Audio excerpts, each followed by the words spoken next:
Hey guys, what is up? Voice of the Voiceless here with another one of my network game reviews. This is the last one out of the ones I've already seen on DVD as I own them on DVD. I already did, if you guys remember, if you watched them, if you want to check them out, I already did King of the Ring 2002, One Night Stand 2005, and I just did WrestleMania 13. I'll check them out on my channel. Great reviews. Uh, a lot of people liked my WrestleMania 13 reviews, so definitely check that out. But right now I am gonna be reviewing Royal Rumble 1992, which is very classic Royal Rumble, very historical and legendary in my opinion. This is definitely not my era of wrestling, as this is actually 4 years older than I am, but uh, there's a lot of things about this pay per view that I really like. 1992 was a very interesting year for WWF at the time, as it just came. It's on the tail end of the golden era, the golden age of wrestling, coming out of the 80s. Hulk Hogan is just about to quote unquote retire up to WrestleMania 8. Savage just got reinstated. Jake the Snake is a heel. Bret Hart is rising up as a worthy mid card Intercontinental Championship guy, coming up to being WWE champion later that year. Ric Flair just came into the business and he was carrying around he was the quote unquote real world's champion at the time, so he was carrying around the big gold belt because he never gave it back to WCW. And we had The Undertaker, who just recently won the WWF champion. And there's many others like Sid Vicious, Piper came back. Uh, so just in 1992, a really great year in my opinion. This is the beginning of 1992 though, so um, we're gonna dive right into the event. A little background: the WWF Championship is vacated because of the mixed-up events of Hulk Hogan versus the Undertaker. Undertaker beats Hogan for the WWF Championship at Survivor Series '91, thanks to Ric Flair getting the tombstone on the chair, and Hogan won the championship back at Tuesday at Texas 2 or 3 days later, thanks to I think he hit Undertaker in the head with the urn. So uh, there was a there was a lot of controversy. So the president Jack Tunney, had to vacate the WWF Championship and put it up on the line in the 1992 Royal Rumble. So we're gonna start out with the event. The opening match is the new Hart Foundation, which is Owen Hart and Jim the Anvil Neidhart versus the Orient Express, which consisted of Pat Tanaka and Kato, and of course Mr. Fuji was accompanying to him. Uh, this is a very exciting opener. It's not like the Rockers in the Express a year earlier in the '91 Rumble, because instead of Jeanette, like a guy like Jannetty or Michaels, you have Jim the Anvil Neidhart, which is more of a powerhouse.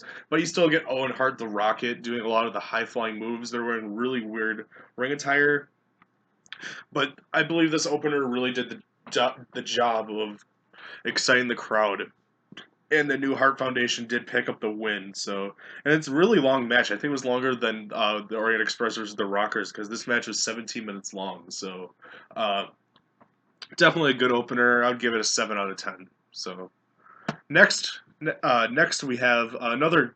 I think it's a really it's a squash match sort of, but it's a really fun match to watch, especially the story, and it's Roddy Piper versus the new Intercontinental Champion, the Mountie. The story behind this is Bret Hart was sick, uh, but he still had to wrestle a match against the Mountie.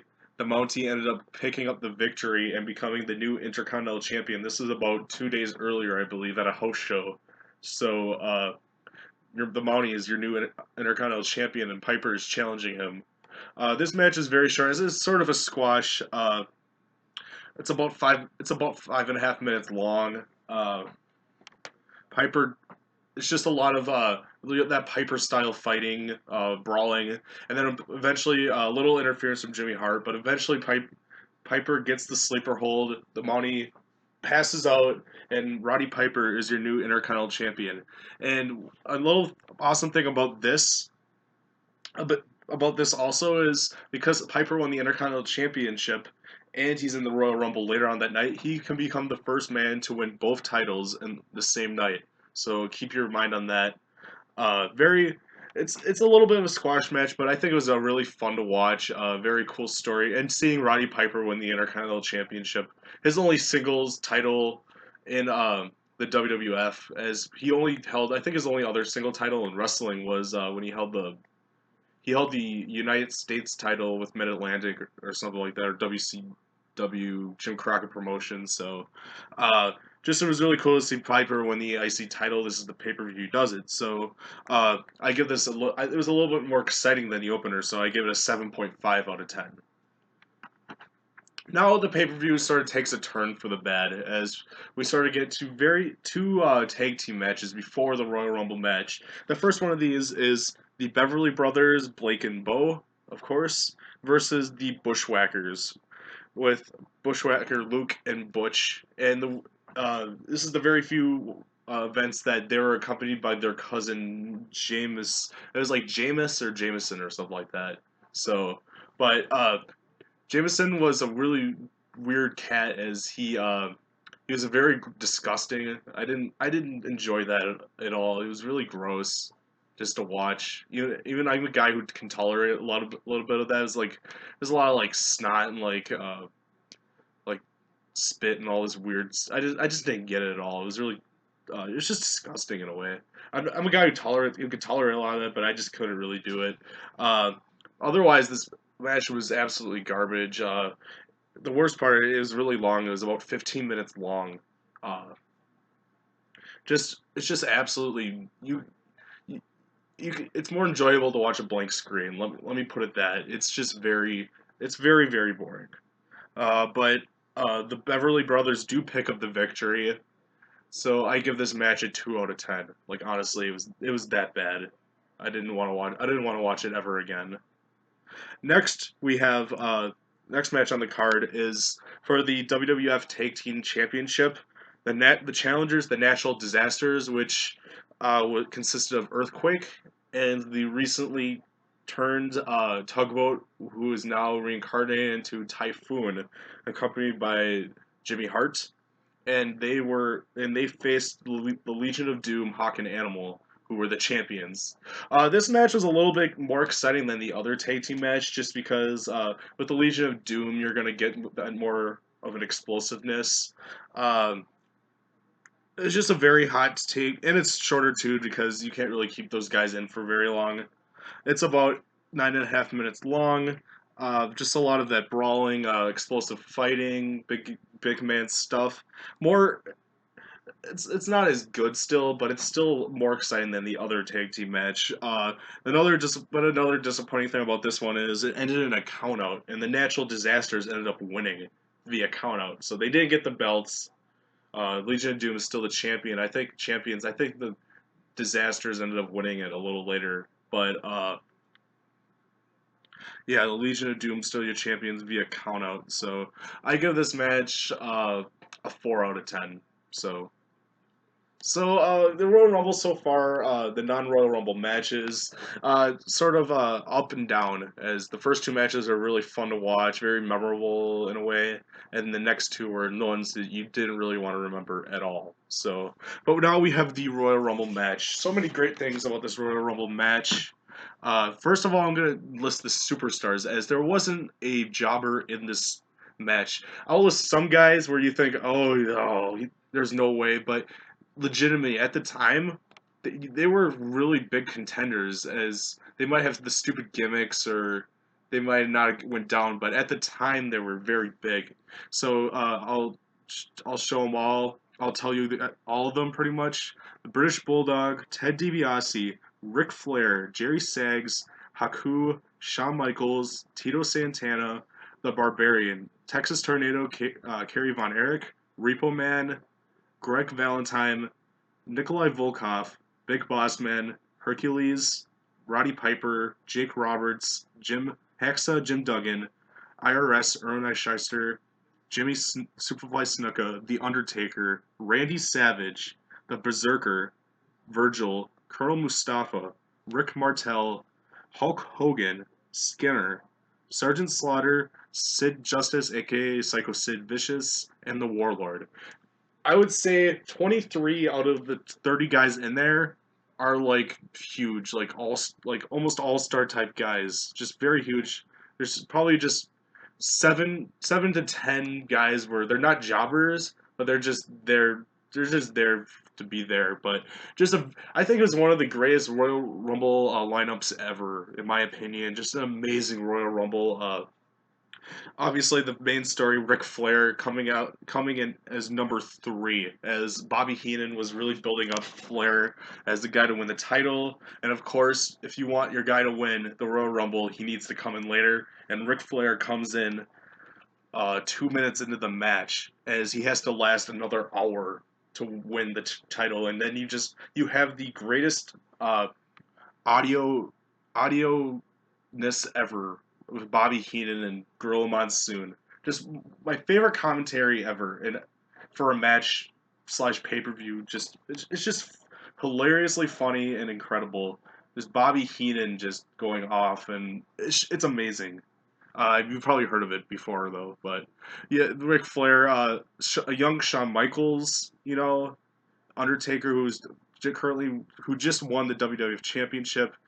That you also had the Savage, Jake the Snake storyline there, and then you had a newcomer Sid Justice, who was he was sort of a face, but at the same time he wanted to butt heads with Hogan, so no one was sure. But I find it interesting was we get to the last 4 guys, which was I believe Savage, Hogan, Justice, and Flair, and also, first of all, Shawn Michaels lasts a long time in this match, which is another up.